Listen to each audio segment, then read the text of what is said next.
Louvado seja nosso Senhor Jesus Cristo, para sempre seja louvado. Vamos dar uma salva de palmas ao nosso Deus, pode aplaudir. Amém. Que bom. Amém. Pode se sentar, por favor.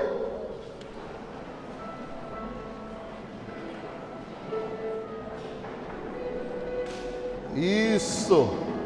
Boa noite, povo de Deus. Quem aqui está feliz por esse jubileu, levanta a mão e diga eu. Então repita comigo, Senhor, nesta noite, eu quero, eu preciso, eu necessito celebrar, cheio do Espírito Santo, esse jubileu de ouro. É isso que eu farei. Em nome de Jesus. Amém. Amém. Pode dar mais uma salva de palmas. Glória a Deus. Que bom. Que bom. Amém. Queridos e queridas, eu quero me apresentar para aqueles que ainda não tive a oportunidade de conhecer. Meu nome é João Cláudio Rufino. Sou casado com a mulher mais linda da face da terra. Amém. Glória a Deus. O nome dela é Patrícia, a Pati. Juntos temos uma filhinha de 1 ano, 1 mês e alguns dias, chamada Olívia. É a coisa mais linda. E ontem ela deu os seus primeiros 6 passinhos. Olha que coisa linda.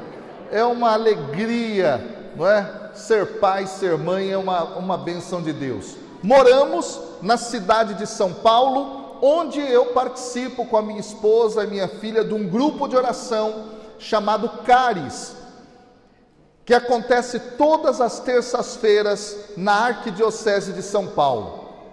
Junto à Renovação Carismática Católica, ajudo no Ministério de Pregação Nacional, componho também a equipe de formação e sou hoje o atual coordenador da reflexão teológica da RCC Brasil.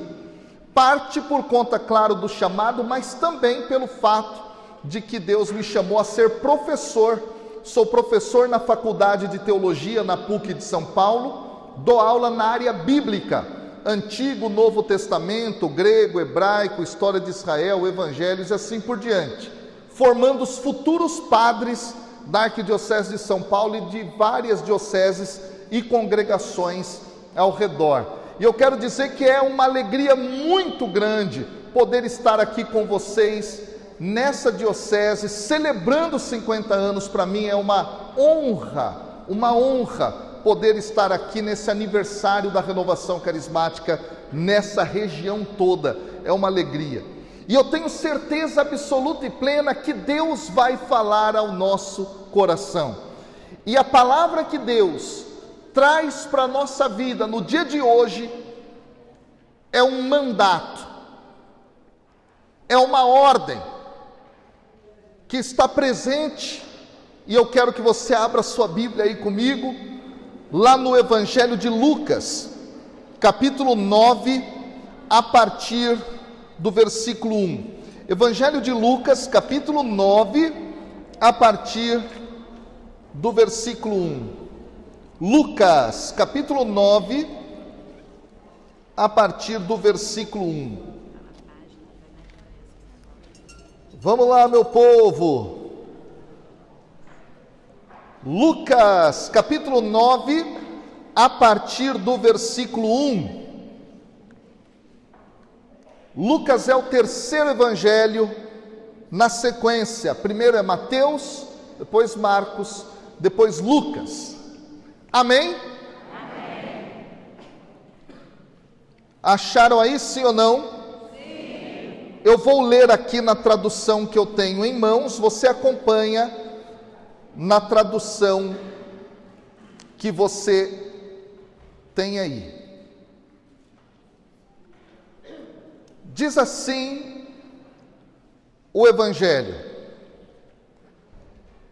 tendo Jesus convocado os 12, deu-lhes poder e autoridade sobre todos os demônios e para efetuarem curas. também os enviou a pregar o reino de Deus e a curar os enfermos. E disse-lhes: nada leveis para o caminho, nem bordão, nem alforge, nem pão, nem dinheiro, nem deveis ter 2 túnicas.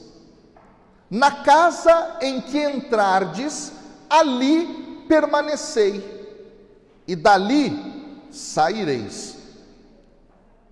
E onde quer que não vos receberem, ao sairdes daquela cidade, sacudi o pó dos vossos pés, em testemunho contra eles.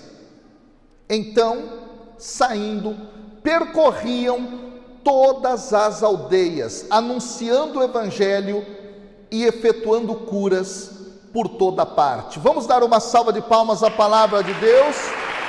Pode aplaudir aí. Amém. Querido irmão e irmã, vamos voltar aqui à frente à palavra. Toda a nossa atenção. Nós estamos no capítulo 9 do Evangelho de Lucas. O que nós temos diante de nós? Número 1, Jesus estava na região da Galileia. Onde fica? No norte do país. Porque essa informação para nós é tão importante, pelo fato de que é na região da Galileia, onde Jesus fica, dentro dos evangelhos de Mateus, Marcos e Lucas, 80% do seu ministério. É onde ele encontra os seus primeiros discípulos. É onde ele realiza a maior parte das curas que nós lemos nas passagens do Novo Testamento. É onde ele dá ensinamentos importantíssimos, como por exemplo o Sermão das Bem-aventuranças. Jesus está, portanto, na Galileia. Só que ele está no final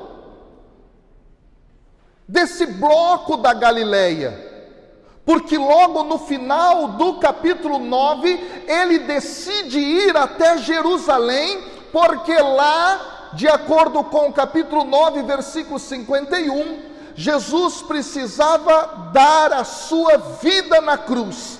Daí ele começa a sair da Galileia e ir para Jerusalém. Talvez você se pergunte: professor, qual é justamente aqui a importância, mais uma vez, de salientar que Jesus está no final do primeiro grande momento do seu ministério na Galileia? Porque Jesus aqui já havia feito uma caminhada. Jesus aqui já havia dado aos discípulos exemplos de cura, exemplos de libertação, já havia mostrado aos seus seguidores como é que eles deveriam agir ao proclamarem o reino de Deus. E daí então, nesse momento, ele faz uma convocação dos 12. Dentre todos os discípulos que o acompanhavam, ele escolheu 12. E o Evangelho de Lucas nos revela que esses 12 foram escolhidos lá no capítulo 6, a partir do versículo 12 até o versículo 16. Jesus já havia chamado cada um deles pelo nome, e aqui há algo maravilhoso. No versículo 1 do capítulo 9, o Senhor os convocou. Mas a palavra convocar na língua grega é uma palavra maravilhosa. É uma palavra que aparece dentro das escrituras do Novo Testamento apenas 8 vezes. E ela, na realidade, pode ter o significado de juntou. O verbo grego aqui, traduzido por convocar, é o verbo reunir. Jesus reuniu, colocou os 12 juntos, um com o outro. Agora há um mistério maravilhoso revelado para nós aqui, queridos e queridas. Jesus quer a união dos seus enviados.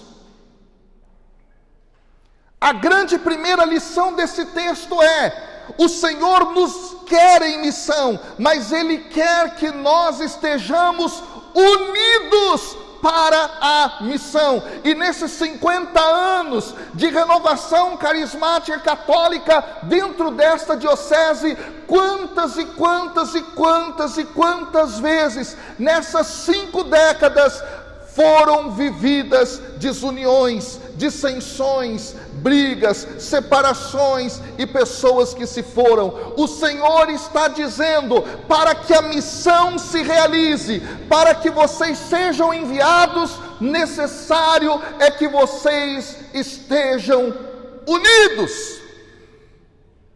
Assim como os 12 foram reunidos pelo Senhor. Essa teologia da reunião, ela é maravilhosa na obra de Lucas. Lá em Atos dos Apóstolos, em diversos momentos antes do grande derramamento do Espírito Santo, as Escrituras testemunham que aqueles homens e mulheres estavam todos unidos. Nesse sentido, Renovação Carismática Católica de Itaperuna, Deus está pedindo que vocês voltem à união. Deus está pedindo que vocês voltem a experimentarem uma comunhão, que vocês voltem a experimentar uma unidade. Portanto, aqueles que se foram, aqueles que debandaram, aqueles que viveram às vezes uma experiência de cisma da renovação, formando seus grupos paralelos, eu tenho aqui um convite a todos eles, mas esse convite será feito por você, de hoje para amanhã, nos reunirmos todos novamente juntos lá. Quem foi embora, que você conhece, dá uma ligadinha depois que terminar o dia de hoje. Deus quer uma reconciliação. Deus quer uma reunião. Jesus, portanto, convocou, reuniu os 12, mas há algo ainda maravilhoso.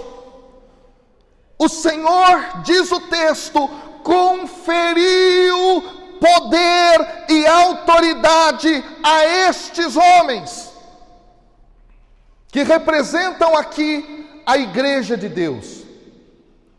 O Senhor lhes dá 2 componentes que estão presentes na própria vida de Jesus: poder e autoridade.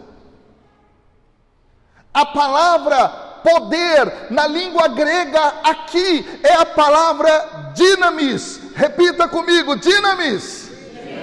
E o que isso significa? Dinamis significa mais do que apenas poder. Quando nós estudamos como esta palavra era utilizada na língua grega, sabe qual era o sentido dessa palavra?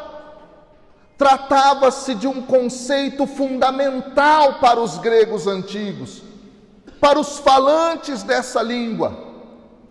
Tratava-se de uma força que era para controlar, movimentar, governar o cosmos, o mundo. Uau! A palavra poder aqui, portanto, nos lembra aquele mandato dado por Deus depois que criou Adão e Eva: dominai sobre os peixes do mar, as aves do céu, sobre todos os animais que rastejam, sobre todas as plantas, em última instância, sobre toda a realidade. O que Jesus está dizendo aqui? Ao conferir a eles dinamis, ao conferir a eles poder, que eles deveriam estar como representantes do próprio Senhor, exercendo o seu reinado, o seu reino sobre a terra. Quem tem dinamis? Aquele que tem autoridade sobre toda a realidade. Olha que algo maravilhoso! Jesus está dando isso aos seus discípulos mais próximos, os 12, e em extensão Ele está dando a cada um de nós. Por quê? Porque lá no livro de Atos dos Apóstolos, capítulo 1, versículo 8, quando Jesus faz uma promessa, não só àqueles discípulos da primeira hora, mas a todos nós, Jesus diz assim: mas descerá sobre vós o Espírito Santo, e Ele vos dará força. A palavra força ali no grego é a mesma palavra usada aqui, dinamis. Ou seja, a todo aquele que recebe o Espírito, recebe dinamis, recebe autoridade para exercer o governo sobre o mundo. Nesse sentido, ser como que um embaixador de Deus no mundo. Sabe o que essa palavra quer dizer para você hoje? Que Jesus está dizendo: ei servo, ei serva, você que participa da igreja, recebeu o Espírito Santo, você recebeu autoridade para ser um embaixador de Cristo na realidade. A pergunta que eu te faço é: você tem sido embaixador de Cristo ou não? Olha para a pessoa que está do seu lado e pergunta para ela: você tem sido embaixador de Cristo ou não? Pergunta para ela: você está vivendo? Diga, pergunte: você está vivendo o dinamis? Ou você tem vivido fraqueza? Essa é a questão. Escuta, dinamis é o que o Senhor confere aos discípulos, mas Ele também confere o segundo componente: autoridade. Em grego, exousia. E autoridade é algo que Jesus tinha em si. Tratava-se de uma unção que o mestre tinha, que quando ele fazia suas falas no ambão das sinagogas, as pessoas reconheciam, dizendo: quem é este que fala com autoridade? É esta unção que foi dada ao Senhor Jesus, quando inclusive era reconhecido nos momentos em que ele realizava milagres e exorcismos. Quem é este que tem autoridade sobre os demônios? Quem é este? Ou seja, Jesus está transferindo aos seus discípulos a unção que ele tinha. Escuta de novo: Jesus está conferindo aos seus discípulos a unção que ele tinha. Jesus está conferindo a mim, a você, a unção que ele tinha, o poder que ele tinha. E portanto, eu preciso te dizer, Renovação Carismática Católica dessa diocese de Itaperuna, no Jubileu de Ouro: não vivam mais fracos, não vivam mais cabisbaixos, não vivam mais amedrontados, não vivam atemorizados, não vivam parados, porque sobre vocês está o poder, a autoridade que Jesus tinha sobre ele.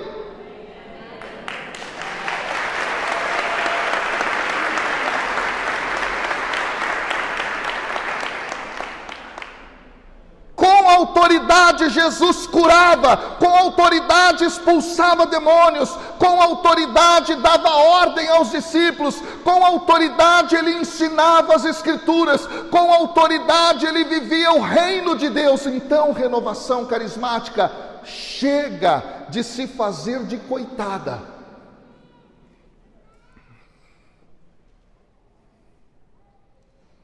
A autoridade está sobre você.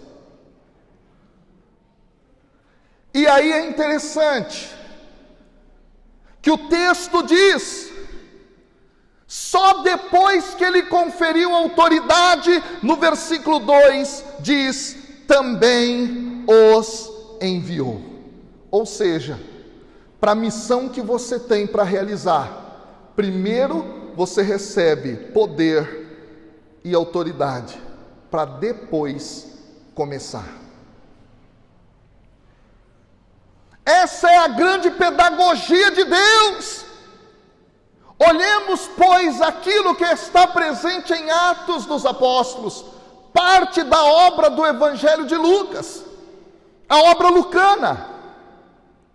Antes dos discípulos saírem do cenáculo para iniciarem a ida para todo o mundo, primeiro eles recebem a capacitação, o Espírito Santo. Para realizar a missão, necessário é receber o Espírito. Escuta, isso foi o que o próprio Jesus viveu. Quando nós lemos os evangelhos, Jesus começa o seu ministério em Mateus, em Marcos, em Lucas e João, depois do batismo. O que é isso? A unção lhe foi dada, depois ele começa o seu ministério. João Cláudio, por que você está dizendo isso na pregação? Porque nós paramos de pedir e receber o Espírito antes de exercermos as nossas missões.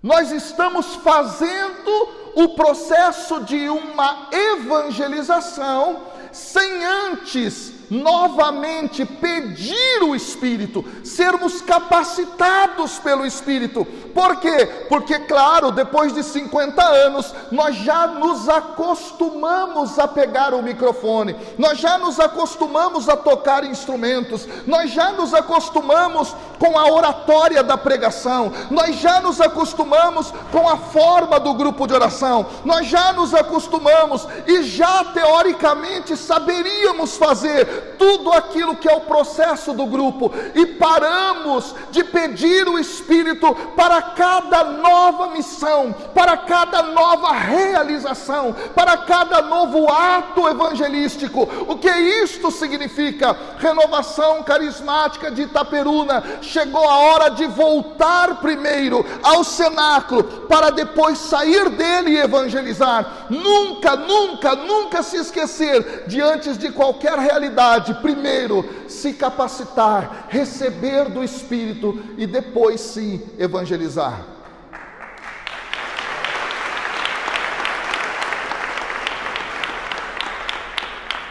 Aqui há um detalhe. Nós caímos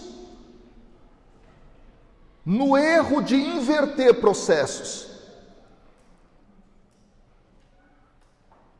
A gente já sai criando estruturas, depois pede para Deus capacitar. Tem que voltar, primeiro Deus capacita, depois envia. Depois vai para o ato da evangelização. E E diz o texto que o Senhor os enviou, e os enviou especificamente para duas coisas. Quais foram as duas coisas? Primeiro, pregar o reino de Deus. Ou seja, não é qualquer conteúdo que deve ser pregado. Não é um assunto qualquer que deve ser anunciado, mas o reino de Deus. Mas professor, o que é o reino de Deus? Que é o conteúdo principal do anúncio, da pregação do evangelho. Deixa eu dizer, reino de Deus é você pregar e viver de acordo com a seguinte realidade. Presta atenção. Se Deus fosse aceito como rei de toda a humanidade, como é que seria a face da terra? Como é que seria o mundo? Se ele fosse aceito como rei, como é que seria o mundo? Fala para mim. Maravilhoso. Muito diferente do que é. E se no Brasil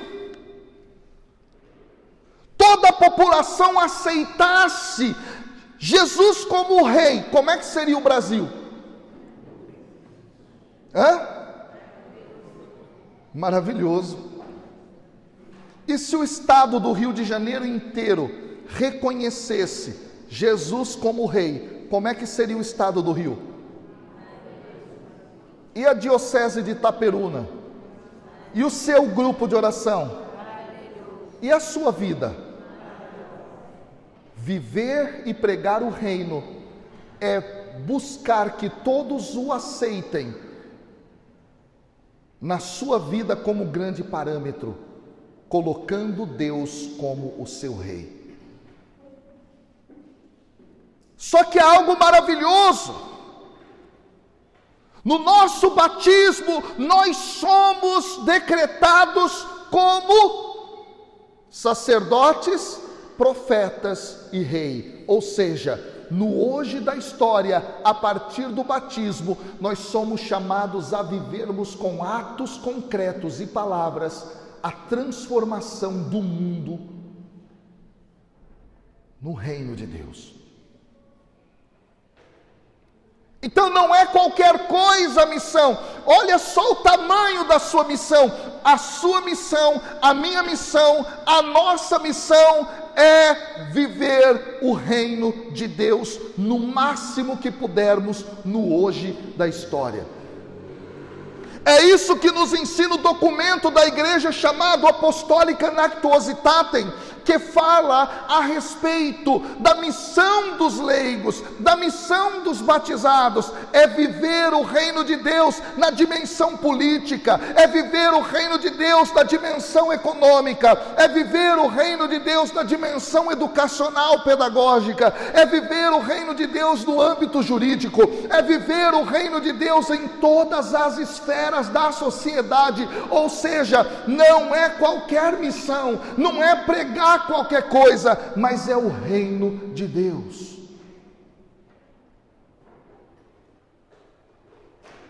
E isso significa muito para nós,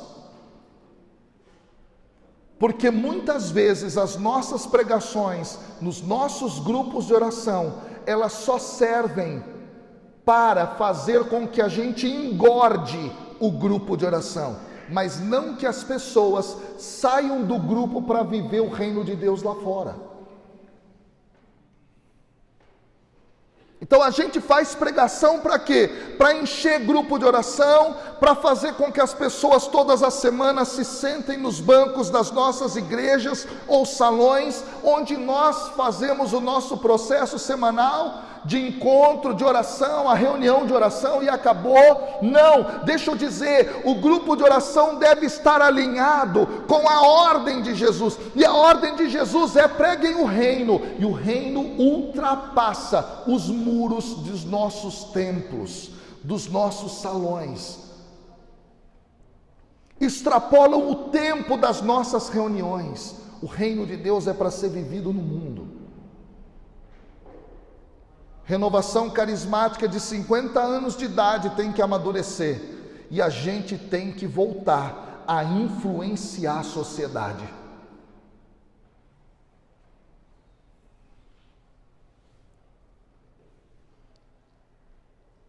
A gente tem que voltar a impactar essa sociedade. Quando a renovação carismática estava nos seus inícios no Brasil, até o Fantástico fez reportagem da renovação.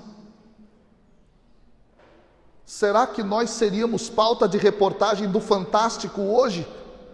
Talvez só se um escândalo acontecesse, mas eu queria que nós fôssemos pauta do impacto positivo de reino de Deus no mundo. Pauta em jornais. Há um movimento sacudindo as estruturas, há um movimento lutando contra a corrupção, há um movimento do Espírito Santo dentro da Igreja Católica, movendo a sociedade para que ela se transforme numa sociedade melhor. Como eu queria que nós, Renovação Carismática, voltássemos a ser pauta do mundo, da sociedade, no sentido de, olha só, há um exército de pessoas movendo mundos e fundos para fazer a vontade de Deus acontecer nesse mundo. Como eu queria que nós voltássemos a ser pauta assim. Lá no YouTube, se você jogar início da Renovação Carismática Católica, Fantástico, você vai ver reportagens sobre a tia Laura, reportagens sobre o padre Marcelo Rossi. Quem é esse homem que arrebata multidões? Como eu queria que nesse momento de maturidade nós voltássemos a impactar a sociedade, os noticiários, as páginas de internet, os grandes influenciadores, de forma positiva no sentido do reino de Deus. Então nossa pregação não pode ser intra, ela tem que ser uma pregação que envia, não uma pregação apenas que engrossa as fileiras das igrejas, mas que faça com que pessoas alimentadas, cheias do poder e autoridade, cheias do Espírito, vivam o mundo, entrando em todas as dimensões da sociedade. Reino de Deus. Além disso, Jesus os envia para curar os enfermos. E há algo muito importante aqui. Por quê? Porque o texto cita palavras com a palavra cura na sua raiz. 3 vezes nesse texto. No versículo 1, para efetuarem curas. No versículo 2, a curar os enfermos. E no versículo 6, concluindo a perícope, efetuando curas. 3 vezes curas aparecem no texto. O que isso significa?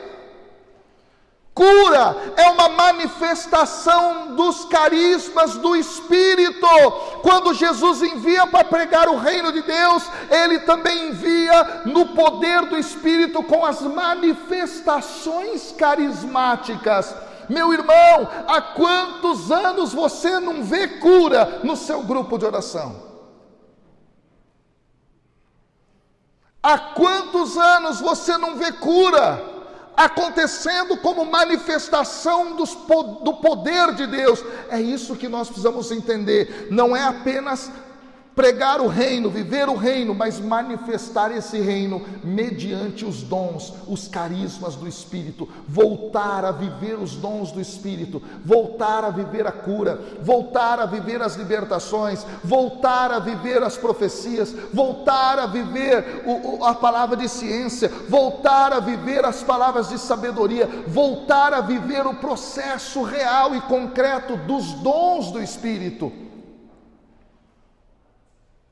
A gente virou profissional de grupo de oração. Aí a gente entra no grupo, a gente já tem um rito, a gente já sabe a hora de orar em línguas, a hora de parar, a hora de cantar, a hora de sentar, a hora de começar a pregar, a hora de terminar, a hora de rezar, assim da forma mecânica e pronto. Não, o que está sendo aqui dito é que que as manifestações dos dons devem ocorrer no processo da evangelização. E isso é abrir-se à condução do Espírito Santo. O evangelizador é o que deixa acontecer os portentos de Deus. A gente precisa, como renovação, voltar a isso. Só que Jesus faz uma fala.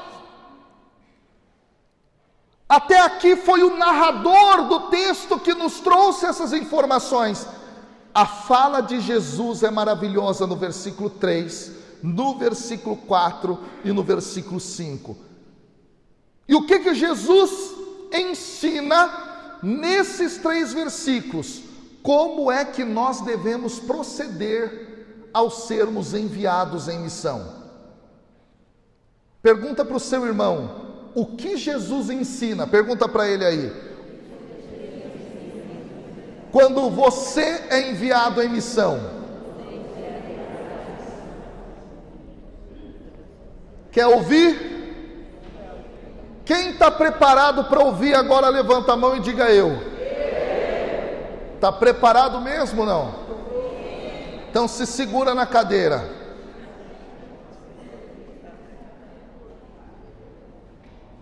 A voz de Jesus se faz ouvir no Evangelho.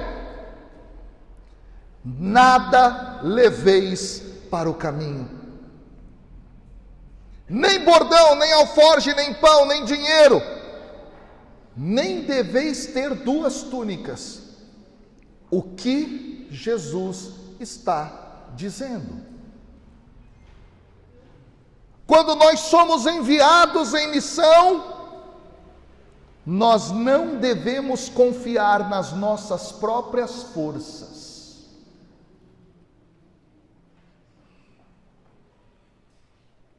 Nós não devemos confiar nas nossas próprias qualidades, naquilo que a gente acumula dentro da mala. Nós devemos repousar a nossa confiança inteiramente no Senhor.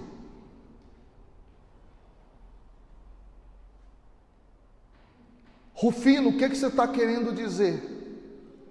Que muitas vezes nos nossos grupos de oração, porque nós nos acostumamos depois de tanto tempo, nós confiamos muito mais em pessoas do que no Senhor. E sabe o que acontece muitas vezes? Puxa, lá no seu grupo, Jorge, o Jorge não foi hoje.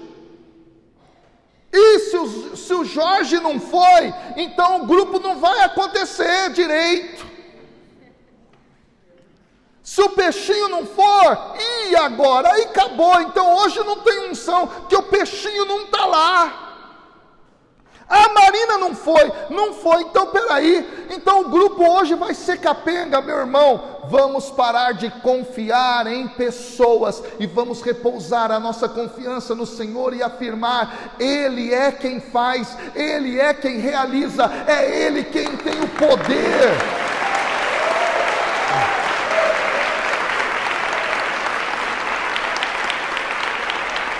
Não confie na sua experiência ou na experiência de alguém, não confie nisso não, mas repouse todo o teu coração em Deus. Todo o teu coração em Deus.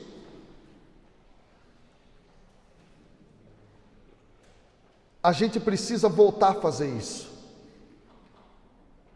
E dar liberdade para Deus agir nos nossos grupos de oração. Nós estamos muitas vezes como donos do operar de Deus nas nossas reuniões de oração. Nem pão, nem alforje, nem bordão, não leva nada para o caminho, confia nele. Pão Ele te dará, o alimento Ele vai te trazer, túnica, roupa, Ele vai te vestir. Dinheiro, se não tiver, Deus dá um jeito, mas confie no Senhor. A missão é feita na confiança em Deus. 2. Jesus ensina no versículo 4: na casa em que entrardes, ali permanecei, e dali saireis. Aí eu fico pensando, mas Jesus é meio doido. Ele diz: ali permaneçam, dali saiam. Ué, mas é para ficar ou é para sair? É para entrar ou para passar? O que Jesus está dizendo com essa expressão? Não se deve acomodar-se. Ou seja, entrei numa casa, evangelizei, pronto, eu fico ali, está tudo ótimo, está tudo muito cômodo, acabou, já não preciso fazer mais nada, já não preciso realizar mais absolutamente coisa alguma. Essa expressão de Jesus significa: entra na casa, evangelizou, realizou o que tinha que realizar, sai dali e vai propagar o evangelho, vai fazer algo diferente, vai fazer algo novo, vai realizar a missão sem acomodação.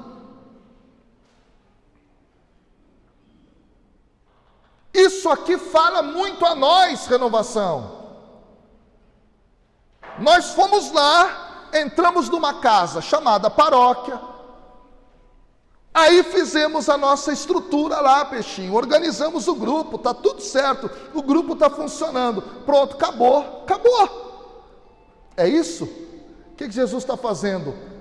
Entrou, permaneceu, fez o que tinha que fazer, agora vai e faz algo a mais. Vai e não se acomode. Vai e não se estagne.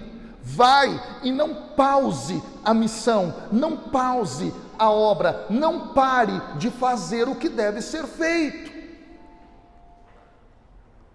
Para ir além, para superar aquilo que já foi realizado. E nesse sentido, nós precisamos estar abertos à criatividade que o próprio Espírito vai nos dar, a criatividade de fazermos algo a mais, realizarmos algo que nos tire da acomodação. O que poderia ser feito no seu grupo de oração? O que poderia ser feito lá onde você está? O que poderia ser realizado para sair da acomodação? Vou te dar algumas dicas. Por que não você faz um dia de evangelização na rua, de 2 em 2, os participantes do grupo de oração batendo, de portão em portão, de porta em porta? Por que não? Igreja em saída. Por que não levar o grupo de oração para o hospital da cidade? Por que não levar o grupo de oração na Câmara Municipal, bater lá na porta e falar: nós queremos fazer um ato aqui dentro? Por que não sair do comodismo? Sai do comodismo, Renovação. Impacta o mundo, Renovação. Não pare, continue, deixa o operar da criatividade do Espírito acontecer e te mover. Para de ficar parada. Por que não fazer um louvor na praça? Mas João Cláudio, só vai nós do grupo mesmo? Vai só vocês do grupo, mas faz alguma coisa. E se ninguém parar para ouvir, problema deles, você fez a tua parte. Mas sai do teu comodismo. E aí eu vou pedir que você dê um tapa na pessoa que está do seu lado e diga para ela: sai do comodismo.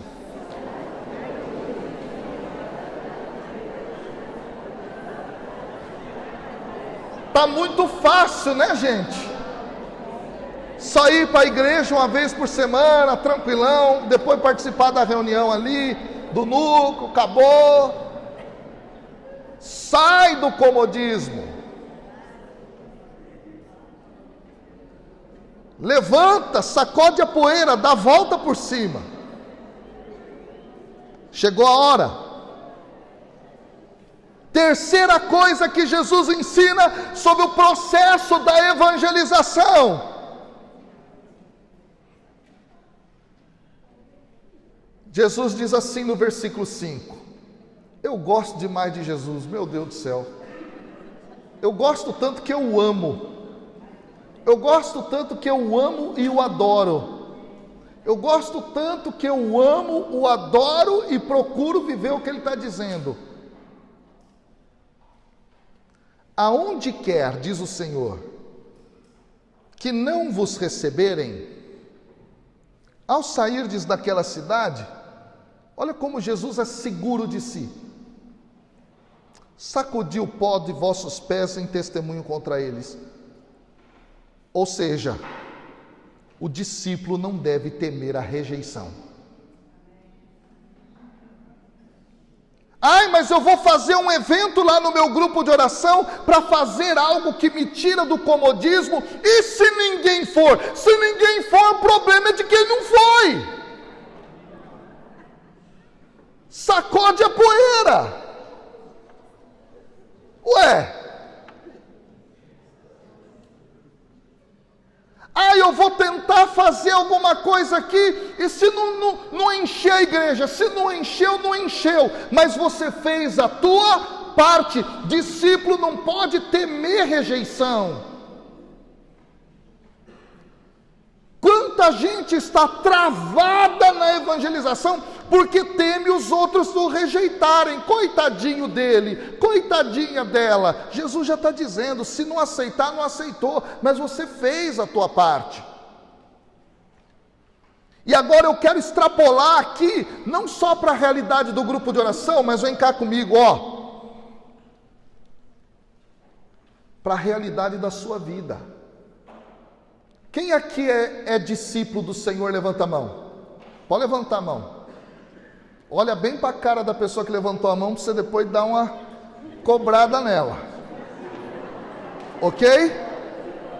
Atenção, presta atenção aqui. Levanta a mão. Lá no alto. Quantas pessoas ouviram você falar de Jesus essa semana? Faz com o seu dedo assim, Se foi uma, não foi nenhuma, fecha a mão aí.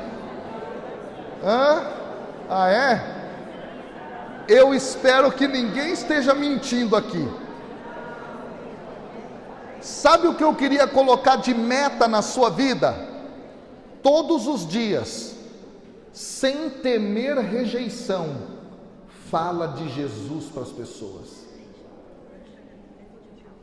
A gente parou de falar de Jesus, porque a gente teme que as pessoas nos condenem, como proselitistas, ou gente retrógrada, ou gente conservadora, ou sei lá, qualquer pecha que coloque. A gente deixou de evangelizar um a um, a gente deixou de falar de Deus para as pessoas lá no trabalho, a gente deixou de falar do Senhor, que tanto nos amou e morreu por nós na cruz, deu o seu sangue para a nossa salvação. Nós paramos de evangelizar, com medo do que? Vai me rejeitar. Se rejeitar, rejeitou. Mas você fez a tua parte. A gente fica com medo do politicamente correto. Então eu não vou falar de Jesus em respeito aos demais. Então eu fico com a minha boca fechada e não evangelizo ninguém. Porque é respeito, eu devo respeitar a tua fé. Então eu respeito. Respeitar a fé dos outros a gente tem que respeitar. Mas deixa eu falar uma coisa, a verdade está do lado de cá. Se a gente perder essa mão e essa noção, acabou a igreja. Esse relativismo absurdo que a gente está vivendo hoje. Eu não evangelizo porque cada qual tem a sua verdade. Meu amigo, a verdade é uma só e se chama Jesus, o Cristo de Deus, com o Pai e o Espírito Santo.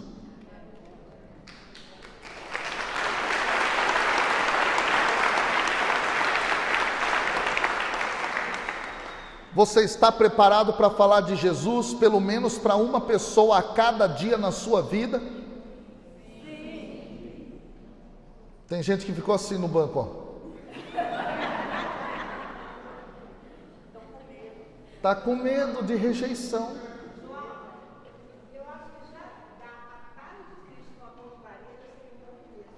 Amém. A gente, eu observo quando eu falo isso, no banco, na rua, a pessoa olha para mim, meu irmão em Cristo. Pronto. Eu dou a paz de Cristo, o amor de Maria, mas você tem vergonha de responder. Exato. Eu acho que É um jeito. fazer isso, É um jeito. ser católico dessa maneira, É um jeito. já é um começo. É um jeito. Tá ótimo. É um jeito. É um exemplo legal. Ela falou para quem não ouviu assim, ó. Eu chego no banco e dou a paz de Jesus pro gerente. Eu tô pondo mais palavras do que você falou, tá? Ué, é uma forma. Ah, mas eu tenho medo dele rir da minha cara. Se riu, riu.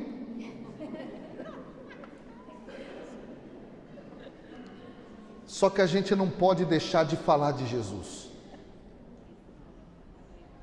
Não dá.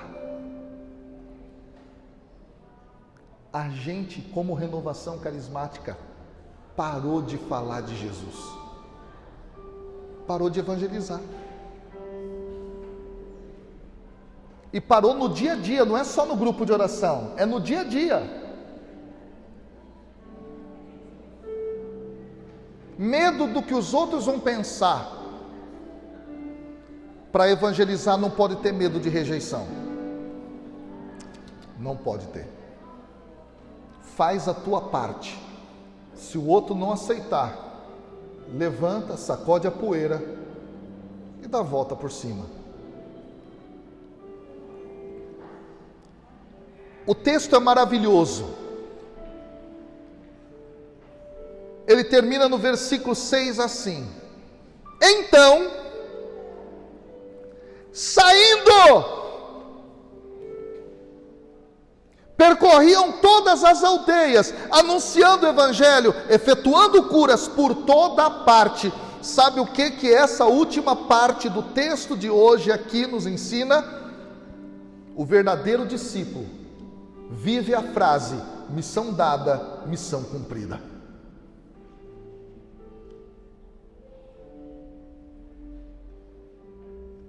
Missão dada, missão cumprida.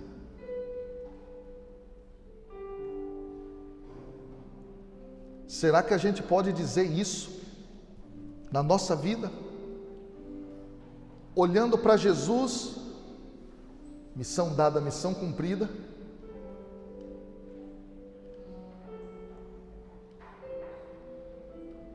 Será que a gente pode dizer isso?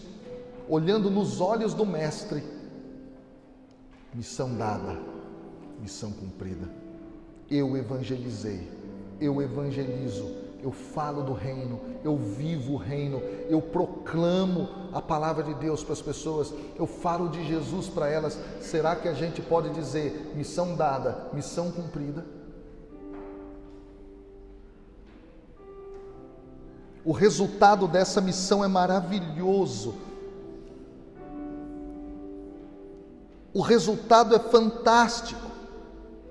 No versículo 10, aparece assim, no capítulo 9: ao voltarem, os apóstolos narraram-lhe tudo o que haviam feito. Missão dada, missão cumprida. Renovação carismática, missão dada é missão cumprida. E você tem cumprido?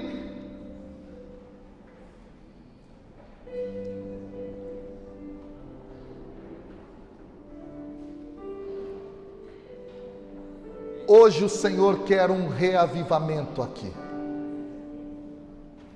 Nós vamos cantar exatamente. Nós vamos nessa direção da canção. E nós vamos nos colocar para dizer: Senhor, eu vou evangelizar. Eu vou fazer acontecer com atos e palavras, concretamente, o reino de Deus no meu grupo de oração, na minha casa, no meu trabalho, por onde quer que eu passar. A gente precisa ser influenciador. renovação carismática e carismático, seja um influenciador, influencie pessoas para o reino de Deus, traga pessoas para o reino de Deus. Vamos nos mobilizar, sair do comodismo, vamos deixar a criatividade do Espírito arejar a nossa alma, o nosso coração, a nossa vida. Vamos impactar o mundo, vamos impactar a sociedade, vamos entrar na política, vamos entrar na educação, vamos entrar na cultura, vamos entrar nos meios de redes sociais, vamos entrar em todos os lugares dessa sociedade e vamos impactar com o reino de Deus. Porque eu preciso dizer para você, se você não sonha com isso, eu sonho, e porque eu sonho, eu estou aqui. Eu sonho em ver o Brasil aceitando Jesus como rei. Eu tenho o sonho de dizer: Jesus é o rei do Brasil, Jesus é o rei dessa nação, e mal algum vencerá, porque Ele é o rei.